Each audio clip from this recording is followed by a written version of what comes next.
کہ اس کا نام قدار بن سالف تھا، اس کے ساتھ اس کا ایک ساتھی بھی تھا۔ ان دونوں نے مل کر اونٹنی کو قتل کیا۔ اللہ تعالیٰ سورۃ القمر آیت 29 اور 30 میں فرماتے ہیں، پھر انہوں نے اپنے ساتھی کو بلایا، تب اس نے ہاتھ بڑھایا اور اس کی کونچیں کاٹ دی، پھر دیکھا ہمارا عذاب اور ڈراوا کیسا تھا۔ اس قدار کے بارے میں نبی کریم صلی اللہ علیہ وسلم کا ارشاد ہے کہ پہلے لوگوں میں سے سب سے زیادہ بدبخت یہی تھا۔ اللہ تعالیٰ نے قرآن مجید میں اس کا ذکر یوں فرمایا ہے، فَنَادَوْا صَاحِبَهُمْ، پھر انہوں نے اپنے ساتھی کو پکارا۔ سورۃ الشمس میں اللہ فرماتے ہیں، جب ان میں بڑا بدبخت شخص اٹھ کھڑا ہوا۔ یہ بدبخت قدار اٹھا، اپنے ساتھی کو ساتھ لیا اور اونٹنی کو قتل کرنے کے لیے تیار ہو گئے۔ آپس میں مشورہ ہوا کہ یہ نہ کہا جائے ہم نے اسے قتل کیا ہے۔ اس طرح باقی لوگوں نے بھی ان سے اتفاق کیا۔ اللہ تعالیٰ سورہ نمل آیت 48 میں فرماتے ہیں، اور اس شہر میں 9 آدمی ایسے تھے جو زمین میں فساد کرتے تھے اور اصلاح نہیں کرتے تھے۔ مطلب یہ کہ یہ لوگ فساد کی انتہا کو پہنچے ہوئے تھے، ان میں بھلائی نام کو نہیں تھی اور نہ ان کا فساد کی اصلاح کا ارادہ تھا۔ بخاری، مسلم اور مسند احمد کی ایک حدیث میں ہے، رسول اللہ صلی اللہ علیہ وسلم نے ایک بار اپنے خطبے میں اس اونٹنی اور اسے مار ڈالنے کا ذکر فرمایا۔ آیت اذم بعثا اشقاہا کی تلاوت کرتے ہوئے فرمایا کہ جیسے ابو زمعہ تھا، اسی جیسا یہ شخص بھی اپنی قوم میں عزیز، دلیر اور بڑا آدمی تھا۔ تمام لوگوں نے اس بدبخت کے ساتھ عہد کیا اور اسے یقین دہانی کرائی کہ اگر تمہارے ساتھ کسی نے برائی کا ارادہ کیا تو تمام قوم تمہاری حمایت میں اٹھ کھڑی ہوگی۔ اس یقین دہانی کے بعد یہ بدبخت اونٹنی کے انتظار میں بیٹھ گئے۔ اونٹنی پہاڑ کی طرف سے آتی تھی اور پانی پی کر واپس چلی جاتی تھی، یہی اس کا معمول تھا۔ جب ان لوگوں نے چٹان سے اونٹنی کو نکلتے دیکھا تو اچانک حملہ کرنے کے لیے آگے بڑھے، لیکن اس کا جثہ دیکھ کر خوفزدہ ہو گئے، الٹے پاؤں بھاگے۔ بدبخت قدار نے اپنے ساتھیوں کی یہ حالت دیکھی تو ہنس پڑا اور آگے بڑھ کر اونٹنی کی ران میں تیر مارا۔ اس سے اونٹنی کی ران کی ہڈی ٹوٹ گئی اور وہ نیچے گر گئی۔ پھر اس ظالم نے اپنے ساتھیوں کو آواز دی اور آگے بڑھ کر اونٹنی کی کونچیں کاٹ دی۔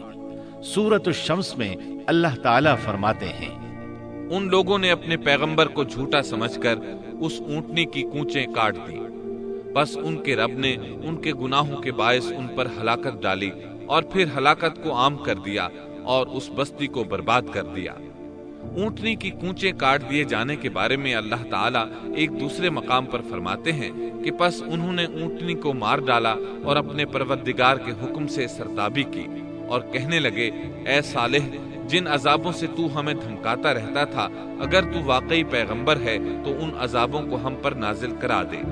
اونٹنی پر حملہ ہوتے ہی اس کا بچہ بھاگ نکلا تھا۔ وہ پہاڑ کی چوٹی پر چڑھ گیا، 3 مرتبہ بلبلایا۔ یہ بدبخت اس کے پیچھے بھاگے اور آخر اسے بھی قتل کر دیا۔ پھر تمام بستی والے جمع ہوئے، اونٹنی اور اس کے بچے کا گوشت تیار کیا اور مزے کے ساتھ اس کو کھایا۔ اس جرم میں ان سب نے شرکت کی، البتہ جو لوگ صالح علیہ السلام پر ایمان لے آئے تھے وہ الگ تھلگ رہے۔ صالح علیہ السلام کو جب یہ خبر ملی تو وہ گھبرائے ہوئے اونٹنی کے پاس پہنچے۔ اونٹنی بے جان پڑی تھی، اس کا بچہ بھی بے جان تھا۔ لوگ ان کے گرد جمع تھے اور ان کا گوشت کھا رہے تھے۔ اس وقت صالح علیہ السلام نے ان سے کہا، اس پر صالح نے کہا کہ اچھا تم 3 دن تک اپنے گھروں میں رہ سہ لو، یہ وعدہ جھوٹا نہیں ہے۔ مطلب یہ کہ تمہیں صرف 3 دن کی مہلت ہے، اس کے بعد تم سب کے سب ہلاک کیے جاؤ گے۔ وہ صالح علیہ السلام کی بات کو رد کرتے ہوئے انہیں دھمکیاں دینے لگے کہ جن عذابوں کا تو ہم سے وعدہ کر رہا ہے، اگر تو سچا ہے تو ان کو ہم پر نازل کر دے۔ اس کے بعد وہ جمع ہو کر مشورہ کرنے لگے کہ آج رات صالح کو بھی مار ڈالو۔ ان کے اس مشورے کے بارے میں اللہ تعالیٰ سورۃ النمل آیات 48 اور 49 میں فرماتے ہیں، اس شہر میں 9 سردار تھے، وہ زمین میں فساد پھیلاتے رہتے تھے اور اصلاح نہیں کرتے تھے۔ انہوں نے آپس میں بڑی بڑی قسمیں کھا کھا کر عہد کیا کہ رات ہی کو صالح اور اس کے گھر والوں پر چھاپا ماریں گے اور اس کے وارثوں سے صاف کہہ دیں گے کہ ہم اس کے اہل کی ہلاکت کے وقت موجود نہیں تھے اور ہم بالکل سچے ہیں۔ اب یہ لوگ صالح علیہ السلام کے گھر کی طرف چلے۔ اللہ تعالیٰ سورۃ النمل آیات 50 اور 51 میں فرماتے ہیں، اور انہوں نے ایک داؤ کھیلا، سو ہم نے بھی ایک ایسا داؤ کھیلا کہ انہیں خبر بھی نہ ہوئی، پھر دیکھو کہ ان کے داؤ کا کیا انجام ہوا، ہم نے انہیں اور ان کی ساری قوم کو ہلاک کر دیا۔ صالح علیہ السلام کا گھر پہاڑ کی بلندی پر تھا۔ یہ فسادی لوگ ابھی اوپر چڑھ رہے تھے کہ زمین حرکت کرنے لگی۔ ایک چٹان اوپر سے لڑھکتی ہوئی آئی اور ان تمام کو پیس کر رکھ دیا۔ ان 9 فسادی لوگوں کی ہلاکت کے ساتھ ہی اللہ کے عذاب کی ابتدا ہو چکی تھی۔ چنانچہ صالح علیہ السلام نے اپنے ساتھیوں کے ساتھ اس بستی کو چھوڑ دیا، یعنی وہ ہجر کے علاقے سے نکل گئے۔ صبح ہوئی تو لوگوں نے ایک عجیب منظر دیکھا۔ قوم سمود کے تمام لوگوں کے چہرے زرد پڑ چکے تھے۔ وہ سب رونے لگے کیونکہ عذاب کے آثار شروع ہو چکے تھے۔ دوسرے دن تمام لوگوں کے چہرے آگ کی طرح سرخ ہو گئے اور تیسرے دن تمام کے چہرے سیاہ ہو چکے تھے۔ اپنی یہ حالت دیکھ کر سب لوگ رونے اور چیخ پکار کرنے لگے، اپنی قبریں کھودنے لگے۔ اب انہیں یقین ہو چکا تھا کہ عذاب کا وعدہ برحق تھا۔ اللہ تعالیٰ نے انہیں پہلی قوموں کی طرح ایک قسم کا عذاب نہیں دیا تھا، جیسے قوم نوح کو صرف طوفان کے ذریعے ہلاک کیا گیا، قوم عاد کو صرف طوفانی ہوا کے ذریعے ہلاک کیا گیا، لیکن قوم سمود کو اللہ تعالیٰ نے طرح طرح کے عذابوں سے دوچار کیا، اس لیے کہ انہوں نے اپنی مطلوبہ شرط پوری ہونے کے باوجود ایمان قبول نہیں کیا تھا۔ عذاب کی ابتدا زلزلے سے ہوئی، زمین حرکت کرنے لگی۔ اس کی وجہ سے وہ لوگ اپنے گھروں میں اوندھے کے اوندھے پڑے رہ گئے، ان میں اٹھنے کی طاقت تک نہ رہی۔ پھر آسمان میں سخت کڑاکا ہوا، اس کی ہولناک دہشت انگیز چنگھاڑ نے ان کے بھیجے پھاڑ کر رکھ دیے۔ ایک ہی لمحے میں ایک ساتھ وہ سب ڈھیر ہو گئے۔ ان کی ہلاکت اور تباہی کو بیان کرتے ہوئے اللہ تعالیٰ سورۃ الذاریات آیات 43 تا 45 میں فرماتے ہیں، اور سمود کے قصے میں بھی عبرت ہے، جب ان سے کہا گیا کہ تم کچھ دن تک فائدہ اٹھا لو، لیکن انہوں نے اپنے رب کے حکم سے سرتابی کی، اس پر انہیں ان کے دیکھتے دیکھتے تیز و تند کڑاکے نے ہلاک کر دیا، پس نہ تو وہ کھڑے ہو سکے اور نہ بدلہ لے سکے۔ اسی طرح سورہ ہود میں اللہ تعالیٰ نے ان کی تباہی کا نقشہ اس طرح کھینچا ہے کہ ایک زور کی کڑک نے ان ظالموں کو آ لیا، پھر تو وہ اپنے گھروں میں زانوں کے بل مردہ پڑے رہ گئے، ایسے گویا کہ وہ کبھی آباد ہی نہ تھے۔ سورۃ القمر میں اللہ نے ان کی رسوائی ان الفاظ میں بیان کی ہے، ہم نے ان پر ایک چیخ بھیجی، پھر وہ ایسے ہو گئے جیسے کانٹوں کی باڑ کا چورا۔ دوسری طرف صالح علیہ السلام اور ان کے ساتھیوں کو اللہ تعالیٰ نے اپنی رحمت سے نجات دی۔ اللہ تعالیٰ سورہ ہود آیت 66 میں فرماتے ہیں، پھر جب ہمارا فرمان آ پہنچا، ہم نے صالح اور ان پر ایمان لانے والوں کو اپنے فضل سے اس سے بچا لیا اور اس دن کی رسوائی سے بھی۔ یقیناً تیرا پروردگار نہایت توانا اور غالب ہے۔ اس قوم کے آثار آج تک باقی ہیں۔ مدینہ منورہ کے شمال مغرب میں ان کے گھر موجود ہیں۔ اب یہ علاقہ مدائن صالح کے نام سے مشہور ہے۔ سورۃ النمل میں اللہ تعالیٰ فرماتے ہیں، پس یہ ان کے گھر ہیں جو ان کے ظلم کے سبب ویران پڑے ہیں، بے شک اس میں دانش مندوں کے لیے نشانیاں ہیں۔ اللہ تعالیٰ نے ان کے نشانات کو آج تک باقی رکھا ہے تاکہ بعد میں آنے والوں کو یقین ہو جائے اور کسی قسم کا شک نہ رہے۔ عذاب کے آثار نمودار ہونے پر صالح علیہ السلام نے ان سے فرمایا تھا، اے میری قوم، میں نے تمہیں اپنے پروردگار کا حکم پہنچا دیا تھا اور میں نے تمہاری خیر خواہی کی، لیکن تم لوگ خیر خواہوں کو پسند نہیں کرتے۔ اس کے بعد صالح علیہ السلام اپنے ساتھیوں کے ساتھ وہاں سے ہجرت کر کے فلسطین آ گئے، وہیں رملہ نامی بستی میں رہنے لگے اور یہیں آپ کی وفات ہوئی۔ نبی کریم صلی اللہ علیہ وسلم صحابہ کرام رضی اللہ عنہم کے ساتھ تبوک تشریف لے گئے تو آپ نے مدائن صالح کے قریب قیام فرمایا تھا۔ صحابہ نے ان کنووں سے پانی لے لیا جو قوم سمود کے استعمال میں رہے تھے۔ کچھ برتن بھی وہاں سے لے لیے۔ آپ کو پتا چلا تو آپ نے حکم فرمایا ان برتنوں کو توڑ دو اور اس پانی کو بہا دو اور اس پانی سے جو کھانا تیار کیا ہے اس کو الٹ دو۔ آپ نے انہیں ان گھروں میں داخل ہونے سے بھی روک دیا جن میں اللہ کا عذاب نازل ہوا تھا۔